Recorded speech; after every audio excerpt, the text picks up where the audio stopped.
Oh, she got her own cheering squad. Órale. And I also have my own cheering squad. My mother, Manuela Garcia, who is in the house. You know, she had me when she was 17. I'm the oldest of 7. And without her, I would not have been able to graduate from college and law school, become a millionaire by the time I was 30, become a city council member, a state representative, and now national president of LULAC. So, muchísimas gracias, mamá, Manuela Garcia.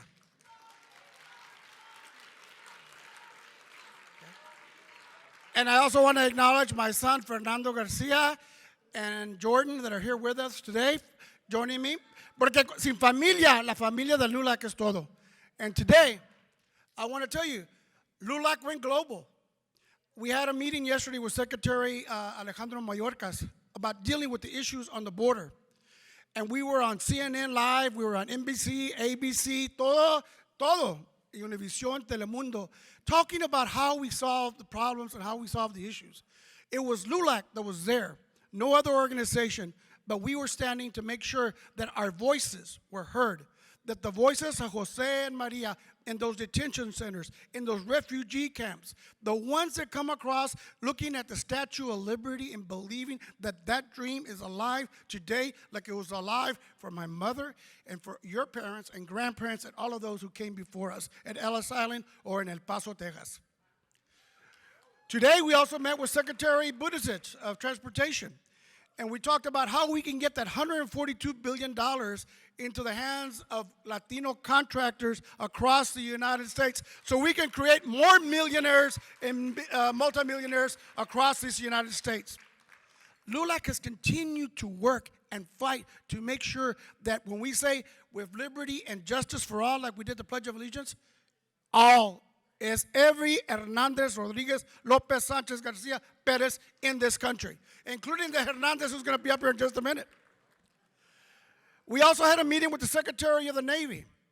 And with us today, we have the Castera family who has fortunately lost their son who was in our Navy serving because of a mental health issue and committed suicide. But they didn't let that stop them. And after we met with the Secretary of the Navy, the next day, they issued regulations or protocols to get mental health to all our men and women who are in the armed services. And we will fight to make sure that the Caserta Act is enforced at all levels of our military.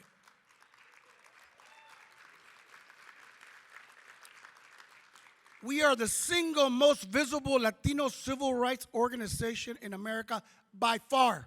Nadie nos llega cerca. And we are continuing to fight that mission that was founded in 1929. Let me tell you, any Puerto Ricanos in the house? Puerto Rico should not be a stepchild of the United States. They should be an equal partner of this country like everyone else. And that's why we're going to be fighting to make sure that SNAP, that food hunger doesn't exist in Puerto Rico and that Puerto Rico is treated just like Texas or California in terms of SNAP. In the last couple of months, I've been in a lot of places.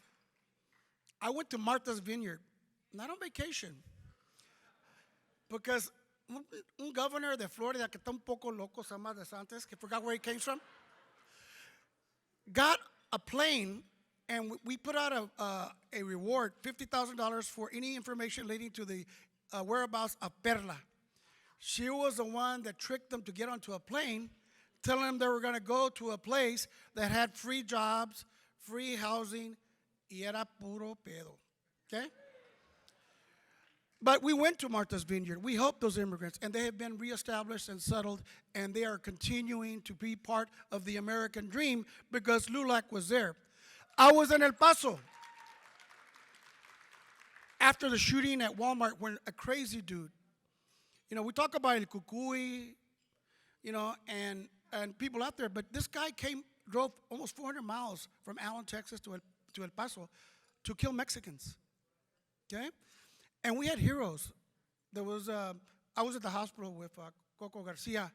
Her husband had a little league soccer team, and they got the table. They were selling lemonades and pan dulce, and he got the table, picked it up as a guy was aiming at A447, and he took the hits, and his wife got hit in the back. But all the little girls who were 11 and 12 survived, okay? He did not. Coco did. And when we had a march against racism and discrimination and hate, Coco came out of the hospital in her gown to give that speech. Okay? That is what LULAC is about. And we're there. LULAC está presente siempre en la lucha, siempre peleando por nuestros derechos y nuestra gente. And so today, as we celebrate our 94th anniversary, I want to thank all the LULAC members in the house. Can you all stand up? Every member of LULAC, levántese por favor. Let's give them a big hand. We're all volunteers.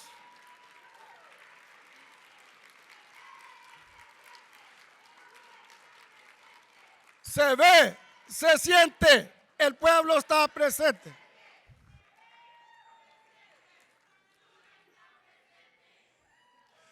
A couple of months ago, I got a call, and it was the FBI. A la madre, the FBI is calling me. But the lady was saying, LULAC, can you help us? We just raided a house in Fort Worth, Texas, and we found 36 men, women, and children totally naked who were being held hostage by human smugglers. The temperature was 19 degrees that day. And we sprung into action. I called our national chaplain, Hilda Duarte, and she went there, and we got them clothes. We took them to a hotel, and we put them on buses back to wherever their families are.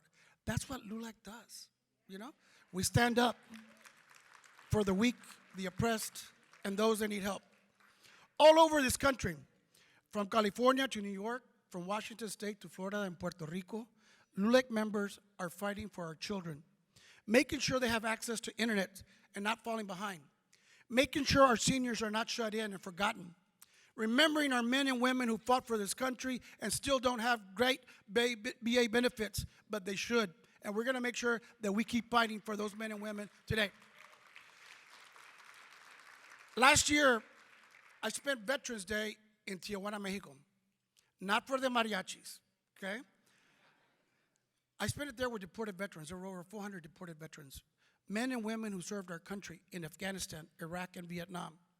And yet, because of a mental health issue, most of the times, tomaron, maybe they used a little bit of weed or cocaine or lo que sea, they get arrested, they get deported. And I'm proud to tell you today that after a meeting with Secretary of Homeland Security, Alejandro Mayorkas, working with Roman Palomares and Ana Tapia and other members of our Veterans Committee, we have brought back over 34 veterans back from Mexico into the United States. And we are committed to bringing the other 4,000 back home where they deserve to be with their familias. We're also fighting for voting rights. We sue a lot of people. Arizona, do you hear me? Florida, and especially Texas. And you know what? LULAC wins. Ganamos. Y no lo rajamos. Nunca. So when people talk about Brown versus Topeka, do you know that there was a case for Mendez versus Westminster that ended segregated schools in California? No separate brown and white, integrated schools, and nobody tells that story. Those are heroes.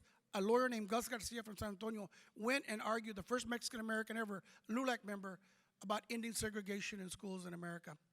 Those fights continue today in the courtrooms, in the legislatures, at state houses, and at city halls.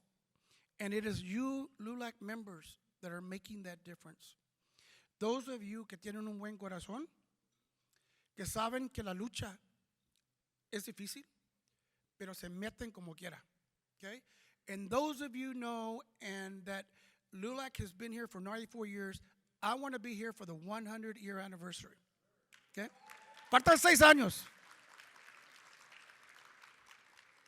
And to all my elected officials, congresswomen, I was here when Bill Clinton took the oath of office, when George W., and when President Biden did. I want to be there that day when an EZ, a Rodriguez, a Lopez, a Sanchez, or a Ramirez takes that oath to protect our country from enemies, foreign and domestic. because he or she will be the President of the United States of America. And LULAC, we're going to make it happen. It's going to happen in our lifetime. So, muchísimas gracias. Seguimos para adelante. Hasta la victoria. Thank you.